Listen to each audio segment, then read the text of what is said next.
Hello, and you are very welcome back to the Public Eye Business Podcast, brought to you by Granite Exchange. I'm your host, Sarah Travers, and throughout the series, I'm speaking with local entrepreneurs and business owners to learn more about how their companies have come to be, to gain insight into their growth, and find out how they continue to innovate. So wherever you get your podcasts from, remember to keep an eye out for all new episodes and subscribe to stay up to date. Well, today I'm joined by Lorraine Acheson, who is the Managing Director of Women in Business in Northern Ireland. Lorraine, how are you? You're very welcome to the podcast. Thank you, Sarah. It's great to be here. Loads to talk about today because, of course, Women in Business is the leading network for women in the workplace across Northern Ireland. With almost 10,000 members, they have a diverse network of women who are all united in a common drive to build relationships, develop professional skills, and ultimately achieve success. Now, Lorraine herself has over 20 years management experience spanning the UK and Australia, and she joined the Women in Business team in 2022 to drive forward the network and to support on wider strategic objectives. As the former Innovate UK manager, Lorraine gained a deep-rooted understanding of the Northern Ireland business community, working closely with government, with industry and with academia to establish cross-sectoral engagement and collaborations. Lorraine believes that now is a time to celebrate female pioneers who, through their innovation, have radically advanced their business and wider fields, laying the foundations upon which others can build. It's a wonderful vision, Lorraine. And, you know, how did you end up here in Northern Ireland doing this wonderful job? And it is a wonderful job, I should start by saying, Sarah. It's not a normal job. So I moved to Northern Ireland in 2010. I married a man from Northern Ireland. I fell for that accent. And we moved from Sydney, actually. So you met him in Sydney? No, we met at university in Edinburgh, so a good 20-odd years ago. And we spent the 2000s, the noughties, in Sydney from 2001 to 2010. And at that point, I was working for a global consultancy firm, and we had 2 young children, and we felt like we really needed a bit more family support. And my family was very distributed. Chris's were here in Northern Ireland, so I was able to relocate with my role to Northern Ireland, and we moved in 2010. And where are you from originally? So I grew up in Blackpool. Lovely, oh, gorgeous Blackpool. And how does Northern Ireland compare to home? That's a really good question. And I think at the beginning when I moved here, people would compare it to Sydney and say, "Why have you moved from Australia?" Yeah. And the biggest difference, I guess, is the weather when comparing it to Australia. But with regards to the northwest of England, it's a very similar landscape in terms of the friendliness of the people, the closeness of the community, and it is home for me here. People hear my accent and ask me sometimes if I've had a long journey, but Northern Ireland really is home for me now. Yeah, okay. You haven't lost the accent, but it's great to have you here. And in this role as Managing Director of Women in Business, this was a role that didn't even exist a couple of years ago because of the success of women in business and the growth of women in business. But what does a day in the life look like for you? So every day is different, which is part of the brilliance of the job. So my day might include supporting the team in the work that they do in supporting and engaging our members. As you've said, we've got nearly 10,000 members. Often I'm running events and actually talking to members, and they might be face-to-face events in any part of Northern Ireland, running an online session, talking to policymakers, to government, to funders who are all working on the landscape of particularly women entrepreneurs, meeting with our board. Obviously, we've got a brilliant board of committed individuals. So it's a real varied role, a lot of face-to-face time with our members, obviously, but then a lot of back office support and team management. Now, you mentioned that you've almost 10,000 members now. What do you think the secret of the success has been? So when Women in Business started 21 years ago, it was set up by a group of committed volunteers who were really wanting a network for women entrepreneurs, because at the time there was nothing there. And we've grown now, as you've said, to that large number, because we've included not only all the women who are starting and growing businesses every day, but we also have lots of corporate members now. So we're really here to provide women with the support, skills and connections they need to start and grow a business. So that's for our entrepreneurs, but also to thrive in their careers, whatever it might be. So that includes women working in charity sectors, in small private businesses, women working in the public sector, and obviously women working in large corporates as well. So it's moved away from just solely supporting those with the business idea. It is for anyone at any time when they need a little extra help. Just looking at the entrepreneur figure, do you have some figures about how many female entrepreneurs we have in Northern Ireland? It's a really good question, and I think it's changing all the time. But what we know is that we have many women starting businesses every day, but not at the same rate as men. So if women were to start and grow businesses at the same rate as men, we know that for the economy, there'd be about an additional 7 billion. So it's a huge amount. And I think at a UK level, it's something like 250 billion if women were to start and grow businesses at the same rate as men. So, and I think what's fantastic is every day I'm meeting women who are starting and growing businesses in every single sector, from the sectors that you think might be traditionally associated with women to women working in male-dominated sectors like construction. And what is challenging, however, is there's still many barriers that women have to overcome. And some of those are just business barriers that all business owners overcome, like access to funding and finance. But then there's additional barriers too that typically face women more than they face men. And a good example of that is access to childcare. Yeah, that is an absolute biggie at the minute. And where are we, do you think, in addressing those? And I suppose, what's women in business doing to make sure that you're the leading voice? Sure. So if we start by looking at the finance and access to funding and support.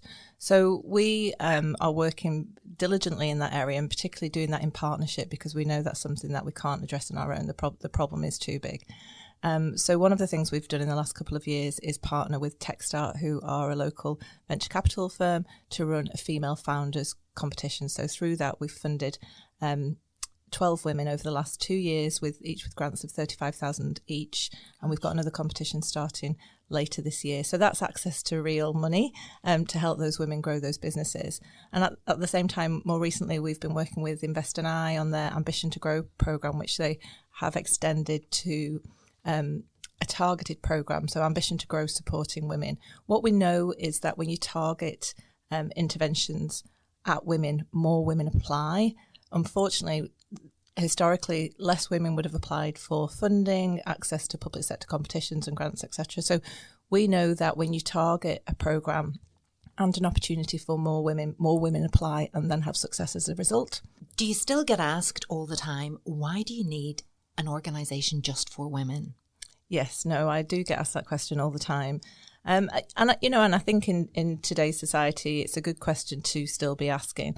But as I've mentioned, we know that in the entrepreneurship space, for instance, that women get access to less VC funding. So of all the VC funding that's given out across the UK, only 1% is given to women-focused teams. And do we know why? I think there's loads of barriers. And there's not one key reason, and there's not one solution. So there's bias at every stage, but also there's times when women aren't putting themselves forward, and then there's times when we need to look differently about how the panels are made up, who are making the decisions, how the opportunities are promoted. There's just a whole range of different reasons. But when programmes are targeted at women, what we see is many, many more women applying. The Techstart example is a really good example of that, because in the initiatives that we have run, more women have applied for those competitions than when the programmes are open to both men and women. And in terms of sort of the government focus on levelling up, if you like, would you say that women are very much a priority?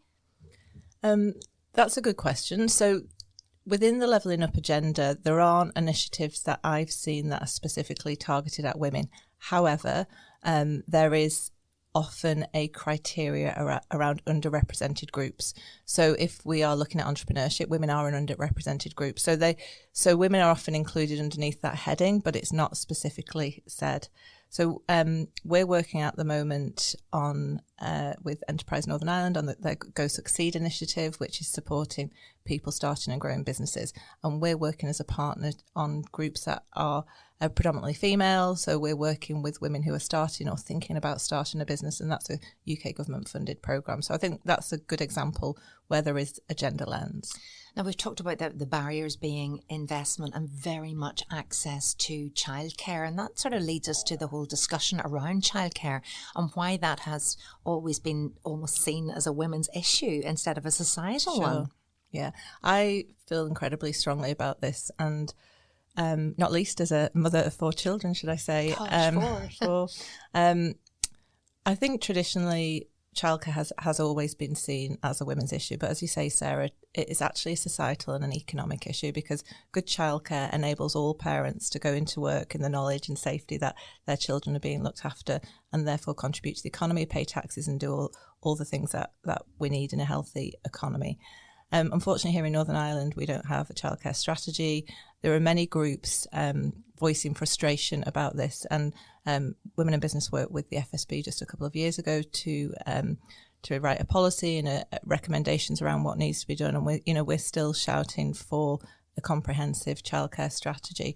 But and one of the things that we're doing in the meantime, we have set up Timely Careers. So Timely is part of the WIB group, which also the group, I might add, also includes Diversity Mark, the Centre of Learning, as well as Women in Business.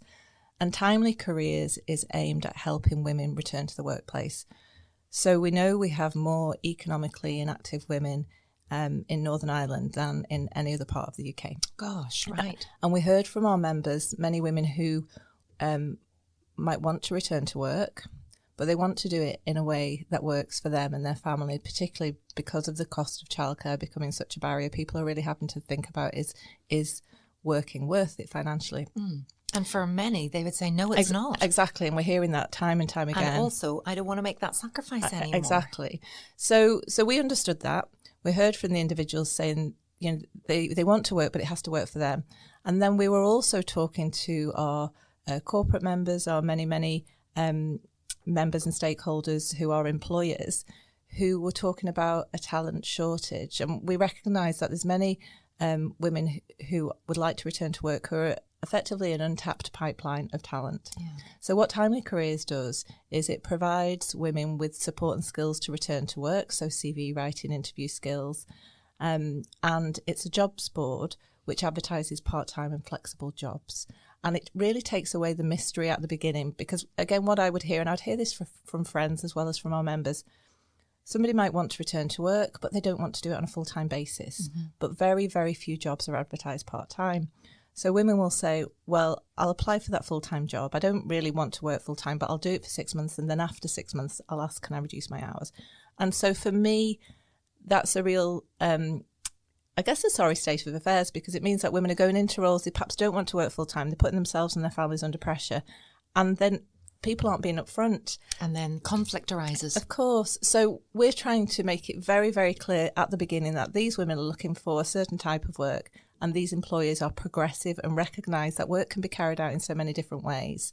So we're really excited about Timely Careers. It's only been going a year, but for me, it really is something that I think in the future is not even just for women returners, it's for men and women, because families need to be able to decide what works best for them when it comes to work and childcare and juggling those demands. So you really need those employers, those forward-thinking employers that can do things differently to come on board as well. In that exactly. regard. And there's such a return on investment. We know, for instance, with regard to retention, that people who are working in a way that works for themselves and their families will stay with employers. So if they work in the hours that they want, the hours that suit, if there's flexibility, people will stay with the employers. So there's a real strong argument for that return, and it really makes sense, I guess, for the business, but also for the employee, and it really helps with engagement, it helps with promotion of opportunities. So I'm really, I guess, keen to make sure people understand the power of part-time. Indeed,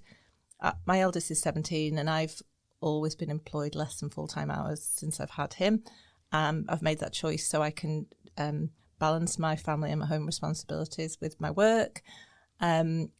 And yet, I think sometimes there's a perception that part-time means part-time committed, and actually it's far from that.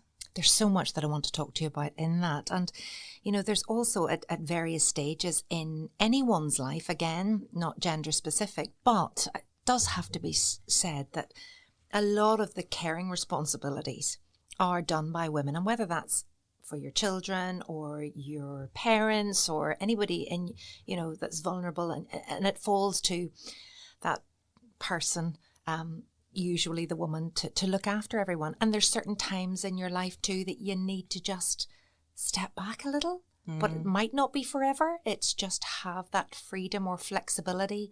Otherwise, the burnout happens, the wheels come off, and, up until now, without the good support and good employers there, you lose those brilliant people.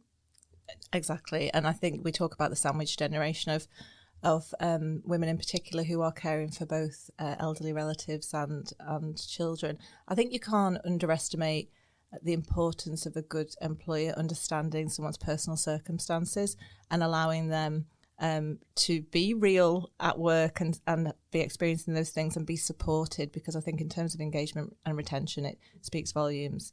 Well, I know myself, when my father was ill, that was a time that I decided to step back from my job with the BBC, because it was, up until that point, spinning the plates and looking after the kids and driving and commuting and working shifts and all of those things were tough enough, but this was really the straw that broke the camel's back. So I stepped back, and the more that I talked to people, kind of 40 plus, that I've just reached that point that they think I have to just live a different way or try. There must be an easier way to make a living. Yeah, and I completely agree, and I've had that experience myself. I sadly lost my sister 2 years ago, and I just started this brilliant job with Women in Business that I'm clearly so passionate about. But actually, even the job that you adore and feel very fortunate to have sometimes isn't enough when you're faced with huge grief and change in your personal life. So this time last year, actually, I took 3 months off and feel very fortunate that I was able to come back to the same role and surrounded by a really, really supportive team and board that enabled me to do that. And what was that support like at that time? I mean, did you think, gosh, maybe I'm not cut out for this anymore. Maybe I should just step back, and then they stepped in? Of course, all of those things. I guess it's knowing that there's people there who understand and really care about you. They obviously want you to deliver and be the leader they want you to be in the organisation, but ultimately recognise you're a human too. So I think we need to look at kind of people policies, and HR is really having a moment now, isn't it? It really is. Call it human resources anymore, it's people. Yeah. And how you've got to be able to bend and flex, and maybe this week compassionate leave, it just doesn't cut it. No, it's a really good point. One of the forums we convene at Women in Business is a HR Leaders Forum. So we bring together HR leaders from our corporate members about 3 or 4 times a year. In fact, the next one's in February, to really share best practice around some of those policies. So I know recently we had Fintrue speak about the work that they're doing around bereavement leave. Following obviously bereavement, there was work also around early births and the impact that has on maternity leave. So we've been talking about some sensitive policies and really helping our corporate members share best practice between one another. And I think that's really important, because it, as you say, it's an increasingly critical part of business.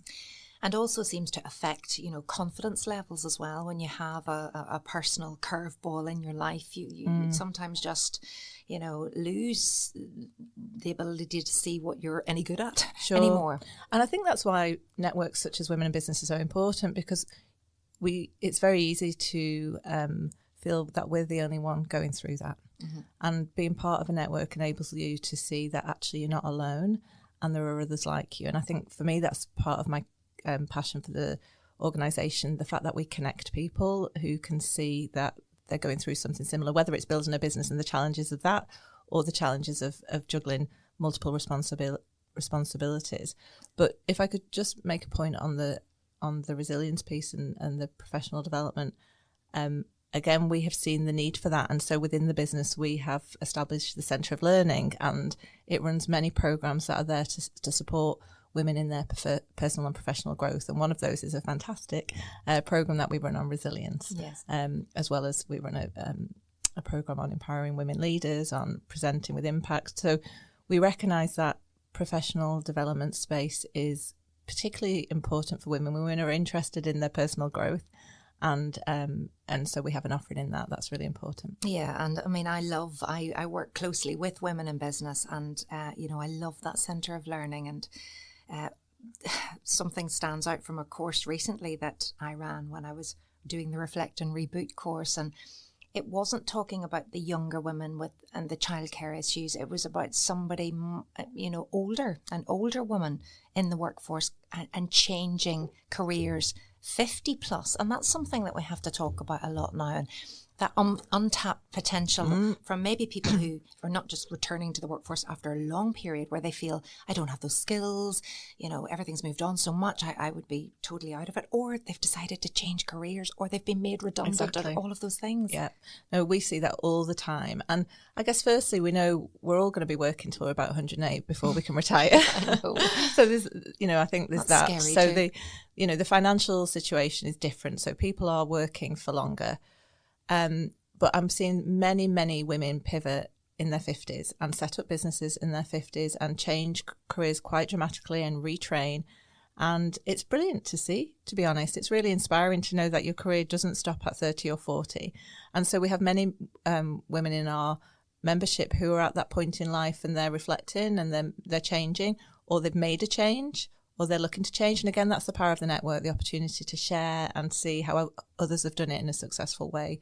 And how can people do that? Say they're listening to this now and they're thinking, I have an idea, or do you know what, that's me, but I'm a bit nervous about going along. What do I go to? How do I start my Women in Business journey? Yeah, no, it's a really good question. So Women in Business is a business network, and you can join for a very low fee. So I think it's about £8 a month.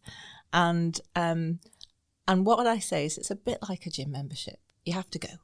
So it's no good joining the gym and sitting at home and watching telly. You actually have to get your trainers on and get out the door. And it's the same with any business network membership. You actually have to go to the event. But we recognise that the word networking for some people is really terrifying. And I kind of laugh and say some people would rather walk over hot coals than walk into a room full of people they don't know. Mm-hmm. And I get that. I get that too sometimes completely. So we make it really easy for people because we know there is a fear sometimes with networking. So at each of our events that are face-to-face, we will always do some facilitated networking and get people talking to one another, but in a way that is made really easy for them. We help them do that. So you can go to one of our events not knowing anybody, but know we'll help you come away meeting lots of people. And we also do it online. So every month we have between 4 and 8 events, a mix of online and in person. And that allows people to pick and choose things that suit their diary, to suit where they're based, and to really just get involved and meet new people. But you do have to get your shoes on and leave the house. And what do you hear back from women who've maybe, been brave, put the trainers on and gone to something, do they come back and say, do you know what, it was that one panel discussion I listened to, or it was that event I attended to, or, I got an introduction to someone and it changed my life? Absolutely, all of the above.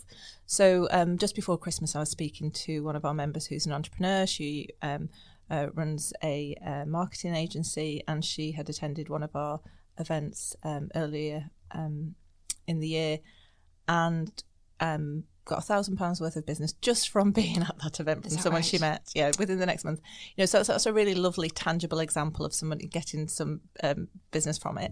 And then more recently I spoke to one of our members who is a partner in a law firm and in private practice.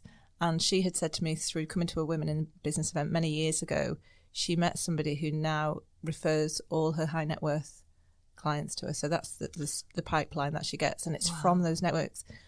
Men have been networking in that way for centuries, through networks, through golf courses, through GAA and soccer, and women have done it less formally than that. And the business network of Women in Business just allows you to put your arms around it and enable people to network in ways that really do make a difference. Now, the thing is, let's just look at that whole word entrepreneur. What does that actually mean? Because I could see how being a female entrepreneur and starting your own business where you become your own boss gives you so much ownership and control over your life. But I've had people say to me, I run my beauty business. I have one employee. I don't have time to go networking. No. I have to do the job. Of course. And so and that's true. And they're probably doing 10 other things as well as Exactly. being an employer and seeing their clients. So we understand that. And so we make our events as accessible as possible. We record webinars. We have events that are in the evenings as well as during the day. We make sure that they're around the country. But it's an investment in yourself as well. And I guess it's recognising that there'll be a benefit from that. Mm-hmm. Give it a go, I think. Exactly. I always say to these people, You've just even got to one give it a go. afternoon or one webinar could change your life. The other thing is we have a huge social media reach. So we have over a community of over about 66,000 now. And so we have many opportunities for our members to promote and profile themselves, which is another avenue to put yourself out there, to write a blog, to promote yourself. And we've got a fantastic marketing team who really help our members do that. But again, it's uncomfortable. Yeah. It's uncomfortable putting yourself out there to say what your business is. And so, but that's all part of it. Yes. And so there's many opportunities, be it a face-to-face networking event, an online webinar, writing a blog. It's always to promote yourself and your business or the organisation that you work for. And is there an entrepreneur pecking order in terms of talking about that investment or people backing you? If you are running the small business where there's just a small team, maybe you have florists or something like that, against somebody who's invented the latest piece of technology, this app that's going to change the world. When you walk into the bank manager or you appeal for that funding, do you think the focus goes on the app or does it go on supporting the florist? I don't think it's as black and white as that, thankfully. Yeah. Because we need all business owners and all ideas. But I can understand there might be that fear.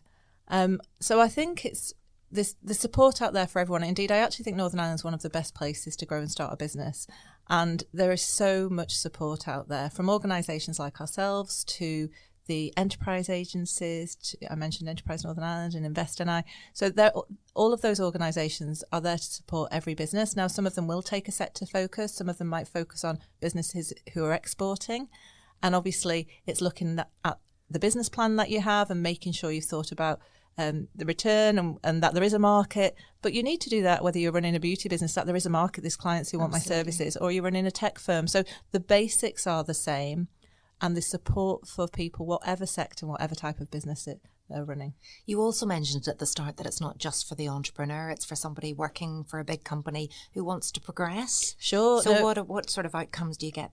Yeah, there? Absolutely. So, yeah, Women in Business is for women in the workplace everywhere. So it's certainly not just for entrepreneurs. We have a team that looks after entrepreneurs, but the wider organisation, we're talking to women in the workplace everywhere. So we do a number of things. We have a Young Women's Network, which is fantastic. So that's open to women under the age of 28, women at the start of their career. And that's really about providing inspiration and giving them ideas about what they do next, how to stand out from the crowd, for instance. So we have that group, and it's really about linking to and providing role models and connections for women really at the beginning of their careers. We hear a lot of opportunities for women who, by putting themselves out there, meeting new people, sometimes get the idea or the confidence or the reflection that actually I do want to go for promotion. So you hear about promotion, you hear about job changes, you hear about people feeling stuck and really wanting to broaden their opportunities. And often people will say that networking is important for their job. So maybe they've got a BD role in an organisation, a sales role, but actually they really don't like networking that much. So coming to an organisation like Women in Business, they're able to really get comfortable and confident networking, and that really then helps them deliver the targets, and because they get those skills in another way and meet people from lots of different sectors and backgrounds. And learning those vital pitching skills and selling yourself as Sure. well. And being vulnerable, it does require boldness, doesn't it? It does. Yeah. How do you like to get away from the office then, Lorraine? So I do Pilates. Lovely. So I try and keep a Friday for me. Now that definitely doesn't always work, but where I can, now I'm at a point where my youngest is at school, I can have Friday morning to myself. So I like to go to Pilates, to have the opportunity to exercise and spend time with my family. But I'm one of I'm just like our members. I'm a busy mum juggling everything. And so I just do the best I can. Yeah, you've 4 children. So what ages are they? So 17, 15, 12 and 7. Ah, so busy. And what do they think of what mum does? I think they're amused. Right? Yes, I think whatever your parent does is slightly embarrassing. I think I've come to realise. My daughter, who's the youngest, calls me a woman in business. Mummy is a woman in business. You're the woman in business now. And it requires you to get up there, stand on stages, do podcasts, all of those things. Would that be a natural home for you? So I think that's where the link to Blackpool comes in, Sarah. But, my dad was a stand-up comedian, and I'm sure that is in my heart, although I'm not that funny. And I do wonder how he worked at the working men's clubs of the northwest of England, which during the kind of 70s and 80s, which must have been a really, really tough gig. What was his name then? Just in case? Just in case. My dad was Jasper Jones. Jasper Jones. And great name. And at the time, it's like everything your parents do is embarrassing, as I've just said. So I was slightly embarrassed. But now I kind of, and my dad died a number of years ago, but how hard it must have been to stand on a stage and try and make people laugh who would just heckle you. Yeah, they're there to, you really have to earn that praise. So, but I do think that planted a seed in me that has, so me standing on the stage at events and hosting our events, I think comes from that part of me that has a bit of an entertainer in me, to be perfectly honest. So you get a bit of a buzz. I do. Yeah, I mean, it is amazing. I've seen you on stages and you do brilliantly, but in a quiet and humble way. What do you think is your biggest achievement then? I'm going to ask you that question that people who go to all of the courses at Women in Business dread to answer, I beg your pardon. So, what do you think your biggest achievement to date has been? It's a really good question. I do feel just having this job is been a massive achievement because I've been a member of Women in Business. I joined Women in Business myself back in 2012 and always really admired the organisation and wanted to be involved so the opportunity to lead it as a managing director was really a dream come true. It felt like an incredible opportunity. And then delivering what we deliver, last year we had about 5,000 people across our events. We ran 70 events, including a phenomenal event with Hillary Clinton that you hosted, Sarah. Oh my goodness. That was just like up there. Pinch me, yeah. So I think I just feel incredibly grateful to be part of such an amazing organisation, making a difference in women's lives every day. And we also have a lot of crack. The team are brilliant. I love the team.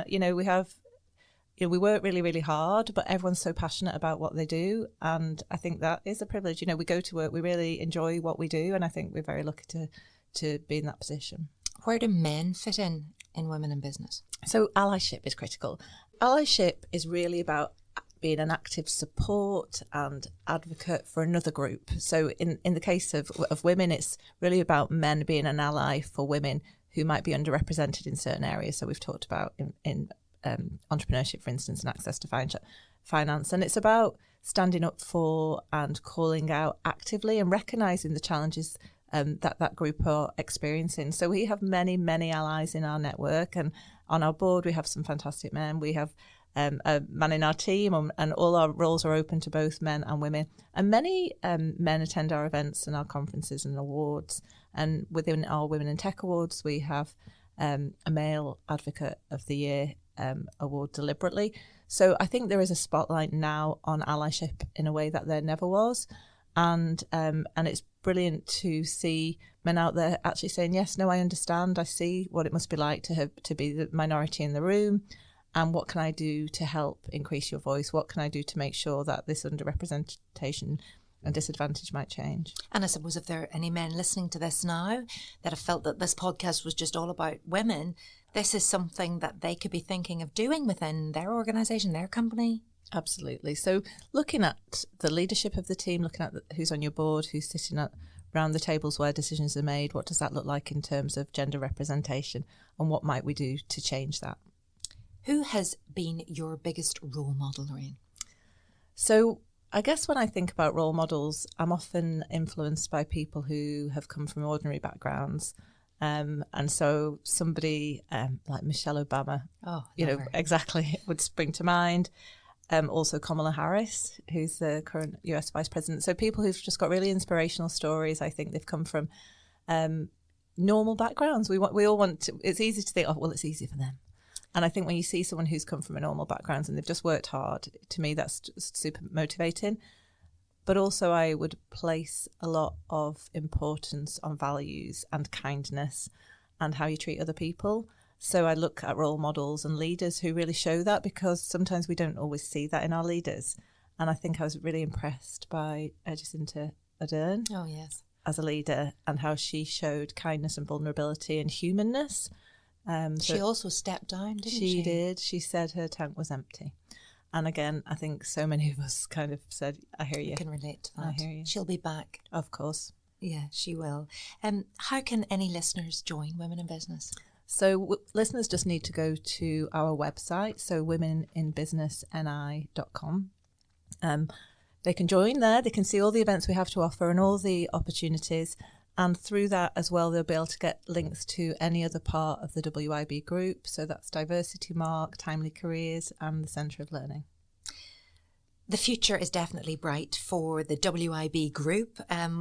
Are you excited about what's ahead? What are the challenges? What are the opportunities? I am.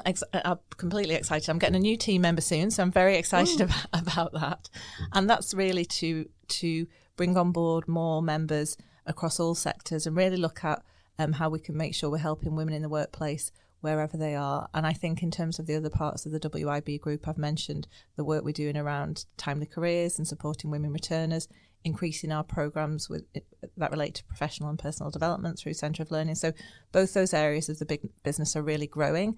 And then Diversity Mark, which is the accrediting body for diversity and inclusion in the workplace, is just really inspirational. There's so many progressive organisations now signing up for the Diversity Mark, and that's just great to see. I think for Northern Ireland, having so many progressive organisations on our doorstep is really something to be proud of. And also gives tons of opportunities for new careers and possibilities. Now, Lorraine, the purpose of this podcast is to inspire existing business owners and ambitious entrepreneurs to grow their business. From your experience working across the Northern Irish entrepreneurship ecosystem over the last decade, what advice would you give to people who may have a business idea but have no idea where to begin or are unsure as to whether that risk is worth taking? So, as I've said before, I think Northern Ireland is one of the best places to start and grow a business. There's so much support here. And within Women in Business, we're offering coffee and conversations for people who've got a business idea or they just really want to explore their emerging business. So that's something that we offer. But there are so many different networks out there to support. So to contact your local enterprise agency and really just go with the idea and see what help can be given. And I think a coffee and a conversation is a great place to start. Nothing too daunting. Exactly. Just open up the conversation. Just a chat. Lorraine, well, thank you for our chat today in the Public Eye podcast studio. Lorraine Acheson there, Managing Director of Women in Business Northern Ireland. Thank you to Lorraine for joining me today. Thank you, as always, to everyone for tuning in. I'll be back with the next very special episode, but I'll be joined by John and Kieran O'Hagan from Specialist Joinery in Mahara. That's it from the Public Eye podcast. I'll see you next time. This podcast was recorded in Granite Podcast Studio. Interested in starting up your own podcast but don't know how? Granite Podcast Studio can help. Record your podcast in our state-of-the-art studio, which is based in the heart of Newry City. Our studio has cutting-edge and user-friendly technology and can seat up to 4 people. We also provide an editing service for our team using your guidance and editing notes to provide you with a flawless finished product, leaving your listeners wanting more. For more information on how you can get started, visit www.granitepodcaststudio.com.